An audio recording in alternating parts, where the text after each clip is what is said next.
Assalamu alaikum and welcome to Trending Daily. Today we are covering an important development in the global energy landscape that could have direct implications for countries like Pakistan.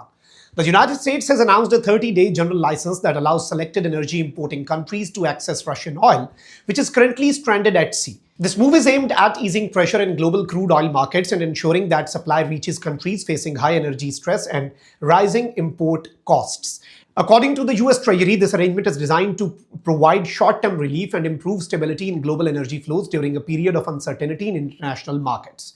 US officials have indicated that the goal is to support energy vulnerable countries while also preventing extreme supply imbalances that can push global oil prices higher. Now, the key question is, what does this mean for Pakistan? Pakistan is a country that heavily depends on imported energy, and a large portion of its foreign exchange reserves are spent on crude oil and refined petroleum products. Because of this, even small changes in global oil prices directly affect inflation, transport costs, and overall economic stability inside the country. If Pakistan is included in this temporary arrangement, it could potentially access Russian crude oil at more competitive rates compared to traditional suppliers. This could result in short-term reduction in import costs, which is one of the most immediate benefits for an import-dependent economy like Pakistan. Lower import costs can help reduce pressure on Pakistan's foreign exchange reserves, which are already under strain due to multiple economic challenges. It can also help stabilize fuel prices inside the country, especially petrol and diesel, which directly impact transport fares and food supply chains. When fuel prices remain stable, inflationary pressure on everyday goods can also reduce, which benefits households across the country. Another possible benefit is support for industrial production.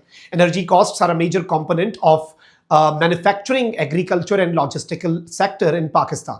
If crude oil becomes slightly cheaper or more stable in supply, it can help reduce production costs and improve competitiveness of local industries. However, it is important to understand that these benefits are not guaranteed and depend on several practical factors. One of the biggest challenges is Pakistan's limited experience in importing Russian crude oil at large scale.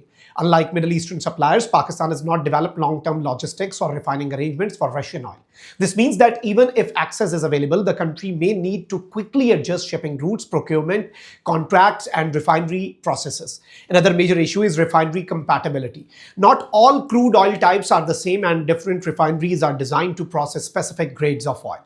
Pakistan may need technical adjustments or blending arrangements to efficiently process Russian crude if it becomes available under this license. Time is also a critical factor because this arrangement is only for 30 days. This short window means that decision would need to be taken quickly, and coordination between government agencies, refineries, and import partners would be essential. Diplomatic sources suggest that Pakistan could be included in the list of countries eligible for this arrangement, but final confirmation and implementation details remain uncertain. Even if Pakistan is included, the actual volume of oil it can import may be limited due to logistical constraints and time restrictions. Despite these challenges, even partial utilization of this opportunity could provide short-term relief for Pakistan's energy sector. In the broader global context, this move by the United States reflects a shift in energy policy where targeted and flexible supply arrangements are being used instead of long-term uniform restrictions. It shows how geopolitical developments are directly influencing global oil flows and creating temporary opportunities for energy importing countries. For Pakistan, this situation highlights both opportunity and urgency. Opportunity in terms of possible reduced import costs and improved supply flexibility, and urgency in terms of needing faster energy planning and infrastructure readiness to take an advantage of such global shifts. Energy experts believe that Pakistan's long-term solution is not just short-term import relief, but also investment in refinery upgrades, energy diversification, and improved storage capacity. However, in the immediate term, this US license could act as a temporary cushion against rising global oil prices if Pakistan is able to effectively participate. The coming weeks will be important in determining whether Pakistan can convert this global policy shift into practical economic benefit or whether it remains limited due to structural constraints. In conclusion, this development is not just about oil trades, it is about how quickly countries like Pakistan can adapt to rapidly changing global energy dynamics. That is all for today. Stay connected with Trending Daily for more updates.